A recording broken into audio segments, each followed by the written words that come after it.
Olá, amigos da Connect TV, está começando mais um Entrevista da Semana, o programa que apresenta para você pessoas que se destacam em suas áreas de atuação, em especial aqui na região oeste de São Paulo.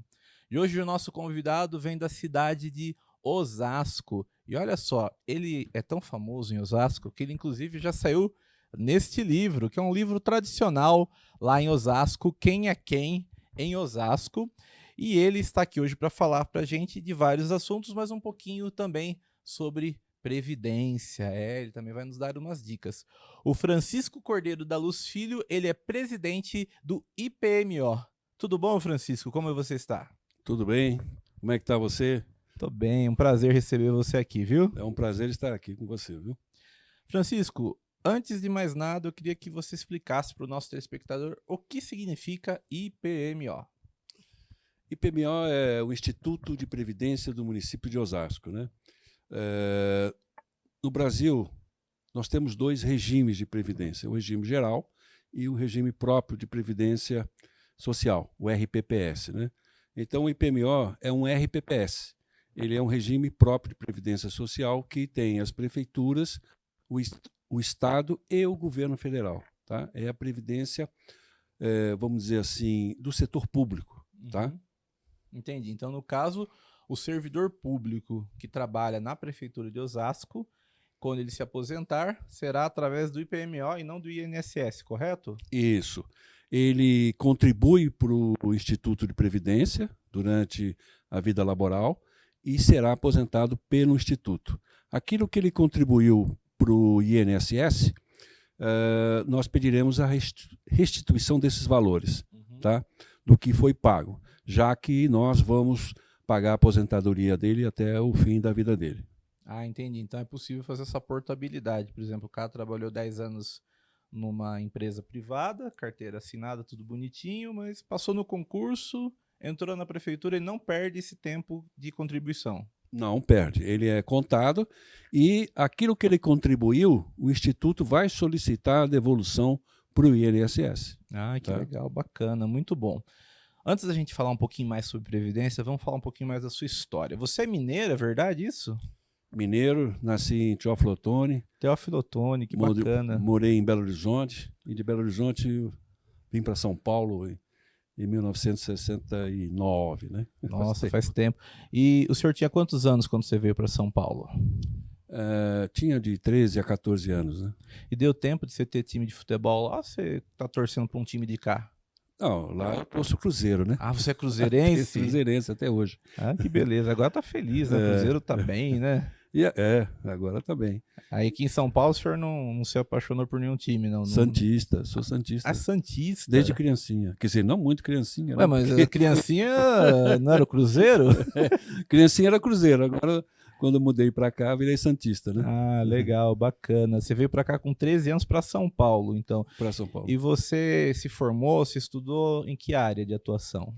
Olha, eu fui muito diversificado, né? Eu fiz química, depois direito, também estudei economia como autodidata, né? Ah, que bacana. E a gente foi explorando várias áreas do conhecimento.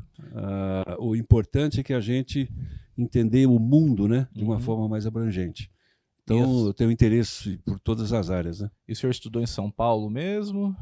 Estudei em São Paulo, em Santos. Ah, né? o senhor estudou em Santos Santos, também. Qual depois faculdade o senhor cursou lá em Santos? a Católica de Santos. PUC. Ah, que legal. É Pontifícia Universidade Católica. Isso, Ah, legal. A Católica de Santos. Que Naquela época, né? Ah, sim, né? Que hoje o pessoal fala mais PUC, né? Naquela época falava mais Católica. E o senhor ficou em Santos até que idade? Fiquei até 1979, né? Quando... Ficou bastante tempo lá, né? Uns 8, 10 anos, 8 a 9 anos, né? Ah, bastante tempo. O senhor conheceu sua esposa lá, não? Não. Conheci aqui, né? A primeira e a segunda também. Ah, então tá bom. E aqui eu casei, né? Em Osasco. E o senhor veio para Osasco, como é que foi a situação? Por que o senhor veio para Osasco? Então, nós estávamos fazendo direito na Católica lá de Santos e eu conheci uma pessoa chamada Zé Davi Binstein. Ele era calouro também, naquela época. Ele já era formado em Sociologia pela USP, mas estava em Santos e foi fazer Direito. E a gente se conheceu e teve uma afinidade política muito grande, né? Na época, eu já militava politicamente em Santos e a gente teve uma afinidade muito grande. E ele resolveu voltar para Osasco, da onde ele tinha ido, né, para Santos, e perguntou se eu queria vir com ele. Eu falei, pá, vamos fazer um trabalho político em Osasco, né? Isso foi em 79, mais ou menos? 79, que era eu mais cheguei ou menos aqui. A época da anistia. Isso. Entendi. Então a gente formou uma pequena comunidade aqui em Altino, alugamos uma casa com 4 pessoas e a gente foi vivendo e convivendo ali, né? Dali a gente foi fazendo política, foi se inserindo aqui na cidade, fizemos alianças importantes e acabamos ganhando a eleição em 1982 com o nosso candidato. Quem que era o candidato? O Parro, Humberto Parro. Que bacana. E aí foi uma continuidade aí na administração pública, uma administração que foi muito importante para a cidade, porque fez toda a infraestrutura da cidade, né, que não existia na época. As ruas eram sem guia de sarjeta, sem asfalto, sem esgoto. Entendi. E no final da administração dele, praticamente 95% da cidade tinha sido dotada de todos esses benefícios, né? Entendi. Então foi muito importante na época a administração do Parro. O senhor morava em Presidente Altino, o senhor comia esfirra lá do Dosa? Até hoje, né? Até hoje, né? Até hoje. Não tem como, né? Não tem como, é muito boa, né? É verdade. E aí o senhor trabalhava em que área nessa época na prefeitura? Eu era secretário de obras, eu fui secretário de governo no começo do governo Parro, né? Depois eu fui secretário de obras e transporte. Ali nós fizemos o grande projeto de guias e sarjetas e asfalto, montamos usinas de asfalto, criamos uma companhia de transporte, que é a CMTO, na época, para combater aí os monopólios, né? E foi um momento assim de grandes realizações. Era o governo Montoro no governo do estado, tivemos um apoio muito importante dele e conseguimos aí construir a cidade, né? A cidade, ela existia, porém sem ruas definidas, sem muro de arrimo, com incidentes graves em época de chuva, e a gente foi construindo a cidade, né? Praticamente, a partir daquela época. Foi uma administração mais focada na infraestrutura da cidade, então. A demanda principal da população era isso, né? As pessoas saíam de casa e metiam o pé no barro, né? Então, era difícil para as pessoas. E você não ter guia e sarjeta, você não tem, na verdade, uma rua, né? Certo. Você não consegue definir a rua, né? E se você não faz a drenagem, quando chove, acaba causando danos às casas, às residências, à própria rua, né? Então, isso foi tudo feito nessa época. E foi uma obra acelerada, que durou 2 anos e pouco, e a gente conseguiu dar infraestrutura, né, importante para a cidade. Além da parte social, né? As primeiras creches feitas na cidade surgiram nessa época, né? Programas de assistência social muito importantes. Os grandes programas do governo Montoro sempre iniciavam em Osasco, como a construção de pontes metálicas, a sopa comunitária. Tinha vários programas que o governo lançou na época, né? E era uma época difícil. Em 83, 84, nós estávamos numa crise econômica muito forte, né? Sim. E a gente deu muito suporte. Criamos, na época, o passe de desempregados, criamos associações de trabalho no bairro, onde nós empregávamos os desempregados do bairro para arrumar o próprio bairro, né? Então teve grandes realizações na época para superar aquela fase difícil. O senhor falou, né, na época final do governo Figueiredo, quase entrando na redemocratização, era uma crise econômica severa que o país passava, né? O senhor falou que gosta muito de falar sobre economia, né? Na sua visão, qual que é a importância da economia na vida da pessoa comum? Porque às vezes a gente fala de economia, a gente vê só os números, né? Os números da macroeconomia. O que afeta a vida de um cidadão comum? Essa é uma questão relevante, né? Porque as pessoas às vezes não entendem por que alguns fatos econômicos vão afetar a vida dela, né? E afetam muito. O desemprego, o crescimento econômico, as oportunidades que vão surgir na vida dela vão estar relacionados à economia, né? E quando a gente vê as pessoas falarem na televisão o tempo todo que nós temos uma crise fiscal, uma crise fiscal, uma crise fiscal, a gente vê quanto falta as pessoas terem consciência, porque não existe uma crise fiscal. Estão enfiando uma crise fiscal na cabeça das pessoas para que elas aceitem a imposição de restrições orçamentárias. Então não podem investir em educação, não podem investir em cultura, não podem investir em nada, porque nós temos um problema fiscal, o que é uma balela, né? Por outro lado, nós temos o superávit primário, né, que todo mundo briga para você ter o superávit primário, mas você gasta com juros por ano 960 bilhões de reais. Ou seja, 35% da receita da União está sendo gasta com juros. E as pessoas não sabem disso. Não sabem que isso acontece. Esse número não aparece em nenhum noticiário. Ninguém tem consciência disso, que o mercado financeiro está absorvendo 1/3 de todas as receitas da União. Entendeu? Com juros, pagamento de juros que ninguém sabe por que você calcula os juros no nível que eles estão calculando. A maior parte dos países do mundo tem taxa de juros negativa. A nossa é 3 vezes a inflação. Uhum. E você falou, né, que as pessoas não têm noção de economia. Você acha que no Brasil falta isso também? É uma educação financeira, que a economia seja democratizada para que as pessoas das mais humildes possam ter esse entendimento econômico? O que sempre o governo fala, e não o governo, mas os críticos do governo, dizem que a economia é igual a uma família. Uhum. Se você gasta mais do que ganha, você tem um problema. Uhum. O governo não é uma família. O governo emite dinheiro. Então, ele tem condições de gastar mais do que arrecada. Uhum. E quando ele gasta, ele está incentivando a economia a funcionar de forma mais acentuada. Entendi. E isso melhora a vida das pessoas. Quando o governo tem déficit, o setor privado tem superávit. Uhum. Quando o governo tem superávit, o setor privado tem déficit. Uhum. É uma balança. Não pense que ela vai ficar equilibrada o tempo todo. Então, se o governo começar a produzir superávit, ele vai estar tirando da economia real. Uhum. É isso que as pessoas precisam entender, né? Então, o déficit do governo, não existe governo no mundo que não trabalhe com déficit. A economia mais endividada do mundo é o Japão, com 2,5 vezes o PIB de dívida. No entanto, a economia do Japão, extremamente segura, próspera, tem um nível de vida excelente, altíssimo, para os padrões mundiais. Então, é essa balela que precisa parar, né, que trava o crescimento do país. O crescimento fica estagnado, porque você gasta muito pagando os juros da dívida e você não deixa o país crescer, porque nós temos um problema fiscal. O senhor acha que hoje o governo está fazendo uma boa política econômica? O senhor daria alguma sugestão?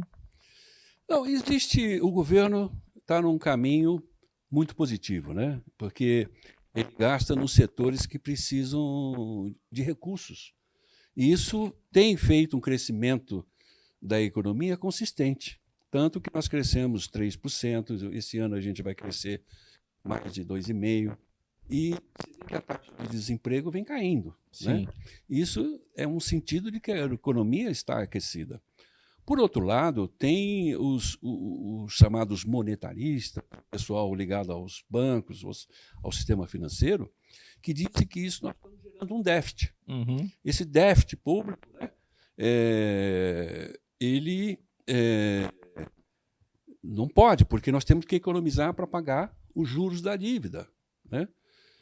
E os juros, como eu falei, nós estamos em mais de 940 bilhões de reais anualizados. Uhum. Né? Então, você sente claramente que o governo Lula herdou um banco central com um presidente, o Roberto Campos, já indicado pelo governo anterior, e com o intuito claro de manter essas taxas Selic a níveis muito altos.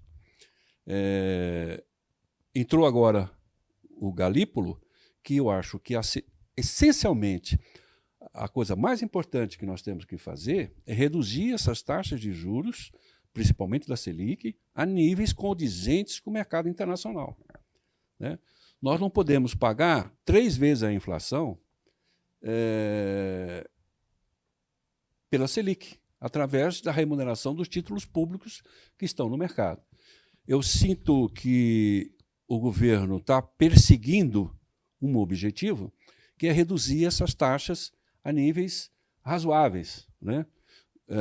O Brasil sempre teve, em estudos que a gente já fez no passado, nós sempre tivemos o dobro da inflação, quando o mundo inteiro trabalhava com taxa de juros negativa. Ou seja, as taxas de juros dos países eram abaixo do que a inflação nesses períodos. O Brasil sempre trabalhou o dobro da inflação. Quer dizer, sempre consideramos o Brasil as maiores taxas de juros do mundo, né? E a gente pensa assim, será que aqui a jabuticaba só tem aqui mesmo, né? E taxa de juros altas só aqui, né? Porque o resto do mundo não é, né?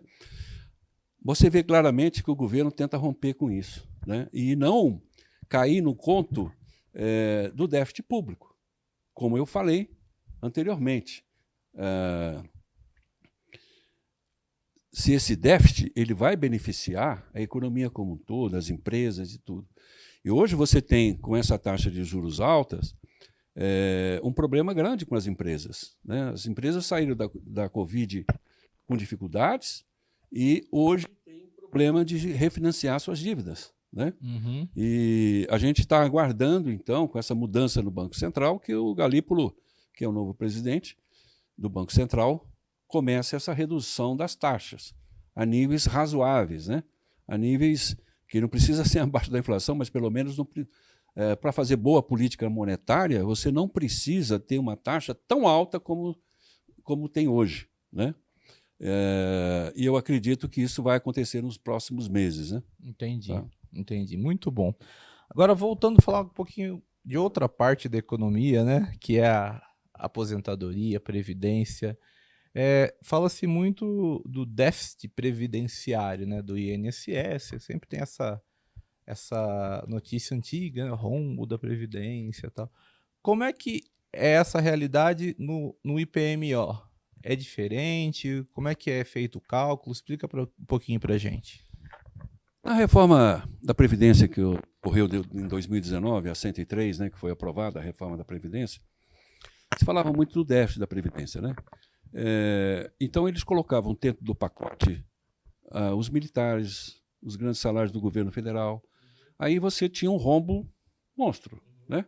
Mas eu costumava dizer na época o seguinte, uma coisa, outra coisa, outra coisa. Você jogar os militares para dentro, onde que as filhas de militares têm direito à pensão eterna, né? Então fica difícil. Esse é um déficit monstruoso, né? Se ele computa junto no cálculo do déficit, é como se o setor privado, né, os seletistas, tivessem que pagar esse déficit também, né? Então, eles serão prejudicados novamente para poder pagar esse déficit, né? Inclusive, no tempo de aposentadoria, 65 anos o homem, certo? Que agora está valendo, e é 65 anos. Se você vai para a periferia das cidades, principalmente São Paulo, Campo Limpo, Paulista, e seja onde for, a média de vida não chega a 58. Então, eles nunca vão aposentar, né? Quer dizer, então fica uma situação meio complicada. Em Osasco, nós temos a nossa Previdência, o RPPS. Porém, nós tínhamos um problema grave com o setor público, porque até 2004, por exemplo, o funcionário público não pagava Previdência. Ele pagava, por exemplo, em Osasco, 8%. 4% seria para a Previdência e 4% para a assistência médica, até 1999. Só que esse dinheiro dos 4% da Previdência nunca vinha para a Previdência. Então, nunca foi usado. Então, não existia, de fato.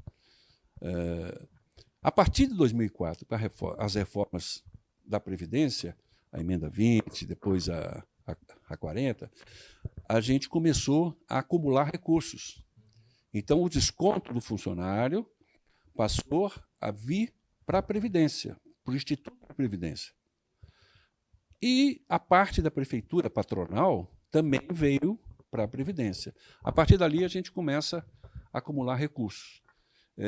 Quando eu assumi em 2011, nós tínhamos 50 milhões de reais em caixa, 49 milhões. Hoje, nós temos já um colchão de reservas que chega a 1,250 bilhão, que é o dinheiro que nós estamos guardando para pagar essas previdências, essas aposentadorias e pensões que ocorrerão para frente. Então, quer dizer assim, o Instituto tem um colchão, né, um bom valor em dinheiro, e vocês têm a autorização, por exemplo, para aplicar esse dinheiro para a inflação não devorar o dinheiro dos aposentados? Como é que funciona isso? Claro, nós temos hoje, esse dinheiro ele tem aplicações financeiras. Hoje, 50% desses recursos estão aplicados em títulos públicos do governo federal, uma parte em letras financeiras de grandes bancos e o restante no CDI. Né? Uhum. Então, esse recurso, a gente tem uma obrigação de trazer uma meta, chamada meta atuarial, que hoje o Instituto tem IPCA mais 5,07% de juros. Uhum. Então, nós temos que perseguir essa meta. Né? Nos últimos 3 anos, o Instituto tem cumprido essa meta. E a gente é regulado pelo Conselho Monetário Nacional, pela Resolução 4963, que diz como a gente tem que investir em dinheiro e aonde a gente pode investir esse dinheiro. Né? E, então, nós temos que cumprir essa resolução, né? Uhum. Essa 4963, que tem... A gente pode investir 70% em renda fixa e 30% em renda variável. Né? E dentro dessa renda fixa e variável tem vários tipos de investimentos que a gente pode fazer e nós temos que obedecer, e nós somos fiscalizados pela Secretaria de Previdência do Governo Federal. Tá? Ah, entendi. Então, nós temos 2 fiscalizações, o Tribunal de Contas e a Secretaria de Previdência.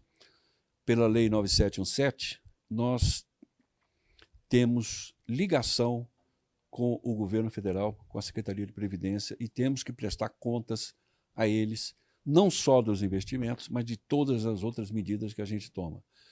O governo federal, inclusive a Secretaria de Previdência, tem um programa chamado Progestão, para que os institutos melhorem a sua eficiência administrativa, persiga alguns objetivos de melhoria na administração, e a gente conquistou esse ano o título de progestão. A gente está dentro do programa, conseguimos passar, Uhum. E estamos no progestão hoje já qualificado. Né? Nós vamos esse ano também, até o final do ano, passar para o nível 2 e melhorando a gestão do nosso instituto, das aplicações financeiras, etc. Então, o Instituto está perseguindo essa qualidade de gestão. Né? Uhum, entendi. É como se vocês tivessem ganho um selo de qualidade da gestão do Instituto. Exatamente. Muito bom. Deixa eu perguntar para o senhor, qual que é a diferença, por exemplo, do IPMO, por exemplo, da Previdência assim, de outras empresas estatais, como a Petros, a FUNCEF, etc.? Então, aí você tem, como eu falei, o INSS, Uhum. O regime próprio de previdência social, Uhum. e a previdência complementar. Ah, sim. Complementar.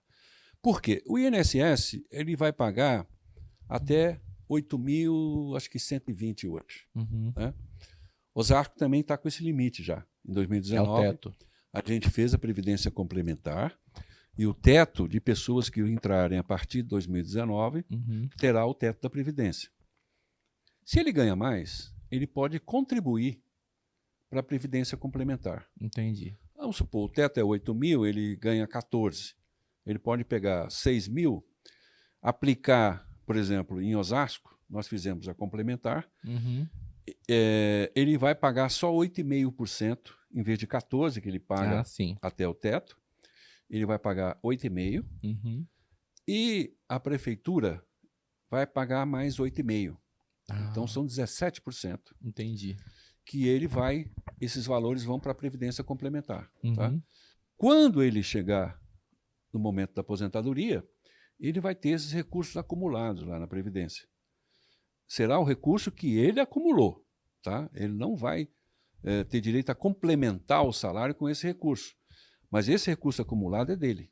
Então, o que tiver acumulado lá, com juros que ele ganhou, uma série de coisas, ele vai poder resgatar esse dinheiro ou complementar a sua aposentadoria até acabar o recurso. Tá? Tem um limite. Né? E se ele morrer antes de acabar o recurso, esses valores vão para a família, tá? E fica disponível para a família. Entendi. Entendeu? Essa é a previdência complementar. FUNCEF, todo esse pessoal complementa a aposentadoria, né, das pessoas que ganham acima do regime geral. Entendi, muito bom. Queria fazer mais uma pergunta para a gente finalizar aqui o nosso bate-papo. Por exemplo, o servidor de Osasco que está nos assistindo, mas gostaria de bater um papo lá com o pessoal do IPMO, planejar um pouco mais o futuro dele, a aposentadoria, tirar dúvidas. Como é que faz? Ele pode fazer pelo site. Nós temos um simulador de aposentadoria. Ele põe os dados, ele entra no site, ele dá a matrícula dele e ele faz o simulador. Então, pelo simulador do nosso site, ele já vai ter ideia de quando pode ser a aposentadoria dele. Ou, se ele quiser, e muitas pessoas fazem isso, vão até o Instituto. Nós temos uma equipe só para atender, para fazer esse cálculo de aposentadoria para ele. Tá? Então, muitos vão até lá, trazem os documentos e a gente faz esse cálculo de quando ele poderia quando ele poderia aposentar. Isso é importante para ele vai se programando, né? Quando chegar no momento da aposentadoria. Tá? E nós temos uma rede de atendimento lá no Instituto, bastante grande, para sanar todas essas questões que surgem lá. Né? Além do que, todo aposentado tem que fazer a prova de vida no Instituto ainda. Né? Nós somos é importante que ele vá, mesmo porque ele vai apresentar as novidades que ocorreu na vida dele, se ele casou, se não casou, se ele vai ter outras questões a mostrar lá, se ele mudou, se não mudou, para onde ele foi, conta de banco, acertar essas coisas. Né? Entendi. Tá bom? Tá ótimo. Muito bom, olha, muito bom conversar com você. Prazer, viu? E volte sempre. Obrigado pelo convite. Estamos à disposição aí para quando precisar. Maravilha, muito obrigado, viu? Eu também agradeço. É isso aí, semana que vem nós voltamos com mais um convidado especial. Continue conectado conosco.